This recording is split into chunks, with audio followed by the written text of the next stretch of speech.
It's strikingly similar to this report, released over 20 years ago. This place is down to the 2x4s and the cinder block, which should make finding a space as easy as putting your car in park. It's when people get exhausted from fighting it that they get pulled under the water.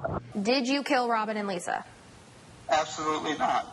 Do you feel any remorse for the whole situation? Some homes are somehow still standing. Others are just decimated. Coming back, there really wasn't very many. I'm going to put my hood up here as this rain starts to come in again. I was out here about 3 a.m. this morning, and the water at that point was up to my hips. We've seen these gray skies out here all morning, but it's just starting to get windy out here. We do know that a notebook was found with Brian's belongings, but the jury did find the defendant, Marion Williams, guilty of all 7 counts. Like this $61 million that was returned? Yeah. Yeah. Well, the streets are cleaned up pretty much, but the homes, they're still a wreck. Much different story than what we're looking on the actual roads. For many, it's a reminder of what the tornado did this time last year, but the wreckage we're looking at now actually is attributed to Ian. Silence fills the streets of Century 21. The roads empty. Not a soul in sight until a biker rides by. Since the storm, it's deserted in here. Joe DiGiovanni rides his bike around here 4 or 5 times a week, seeing life stopped in a single moment. It's just like a bad omen, bad luck. I mean, the tornado, you clean up after that, and then boom, Ian hits, and I don't know what the windup is going to be, because most of these homes in here look like they're not really repairable. Since the hurricane, I ride through here 3-4 times, at least 3-4 times a week. The most you see is somebody just carrying some stuff out and putting it in the trunk of their car and going. One of those somebodies is Kathleen Mitchell. Yes, we were here for the tornado. It sounded like a freight train, and the bedroom I was in was under the carport at the time, and then all of a sudden it was bright white because the carport was gone. Michelle Carno was visiting her mom here in Southwest Florida a year ago today, when the tornado gave this community its first glimpse at disaster. I thought, by now, all the tornado damage would be repaired and I'd have my beautiful home again in a community I loved. And instead, it's all gone. To Mitchell's surprise, one major storm wasn't enough. During Hurricane Ian, her daughter was 1,200 miles away, waiting on a text. She's fine. She's alive. That's all I know. That's all that matters. That is absolutely all that matters. Her mom's all right, but Mitchell's community and way of life? No, I never expected anything that would just, demolish not only my home, but the whole community. 320 homes. Just unlivable. June 19th is the date when everyone has to be gone, and you either turn your title over to the landowners or, somebody's got to remove your house. Mitchell says most people have given up, left their mementos, and hit the open road. She's saving what she can before a bulldozer comes and knocks down the community she's loved for more than a decade. Ma'am, just please get a police officer here. My nephew showed up at my house. He's scratched up and beat all up. And my son them just went to his house, and they said that everybody in the house is dead. Going left. Oh, my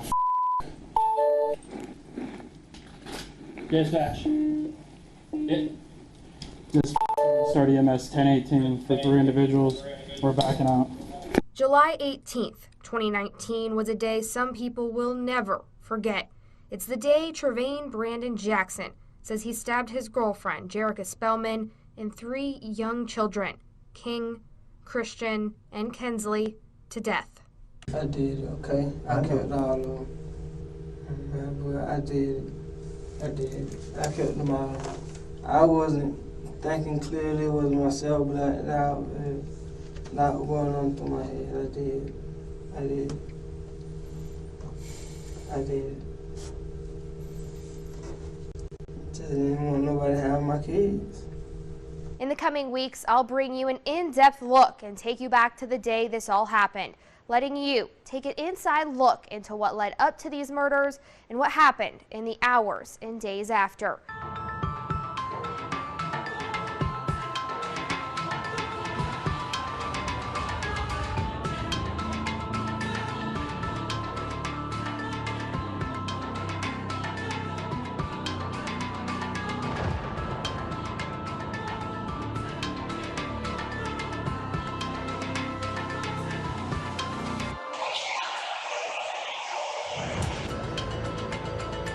Do you enjoy the fact that people are afraid of you? Up the stairs on Oak Street, spirits soar like ghosts in the night. This is gonna go off.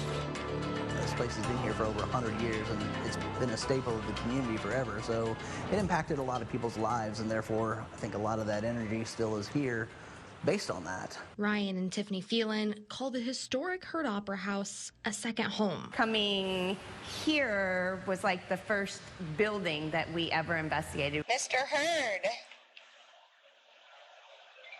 are you over here?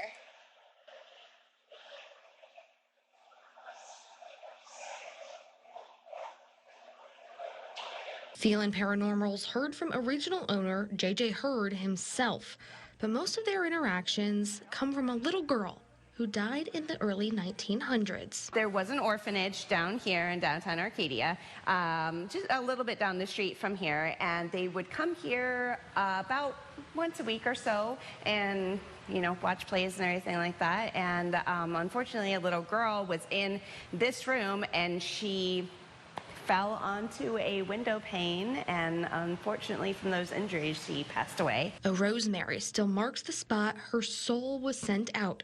Somehow it survived disastrous hurricanes like Charlie and Ian. Phelan shared videos of their interactions with the girl they believe is 3 years old. They communicate with her via a teddy bear. Normal baselines between 0.2 and 0.3. And in that instance, it had asked, "What's your favorite color?" And then in a little girl's voice, loud and clear, it says, "Green, thank you." Some of those you don't understand how you couldn't have heard it in real time. You know, it comes through so clear that you're like, they had to be standing right next to you. Oh, yeah. You know, and yet And we no one in the room did hear. Does it ever scare you? Every once in a while, you might get a little scare here and there. I would say, Mr. Creepy? In the opposite end of the building from the girl, Mr. Creepy is a man often found in an isolated back room. The Phelans use a box to block out natural sound and communicate with him. One time it got really weird, and I was asking, "Where are you?" And he goes, it was probably 2 or 3 seconds later, he says, "I'm right behind you." For the most part, the spirits they find here aren't scary or intimidating, but they can be stubborn, as we found out with this extremely haunted doll. Can you give us the name of anyone in this room? What color are your eyes? What is your name?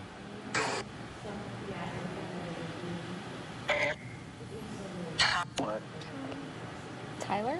The dolls won't be around forever, unlike the supernatural spirits that call this place home. That's why the Opera House allows investigators like Ryan and Tiffany to do what they do. These little tiny things happening and just never feeling like you're truly alone here. When they asked to come and investigate, we're like, okay, yeah, that sounds like a good idea. You can find haunted tours and paranormal investigations going on all throughout the year at the historic Heard Opera House. And this Hallows Eve, this is what the owners want you to take to the other side. Just after being around it, like, give it a chance. It's pretty interesting. I find it fascinating more than anything. But no, there's nothing demonic about it. There's just a residual energy that when you feel, it's like a mystery. I'm local tonight in Arcadia. Samantha Serbin, NBC2.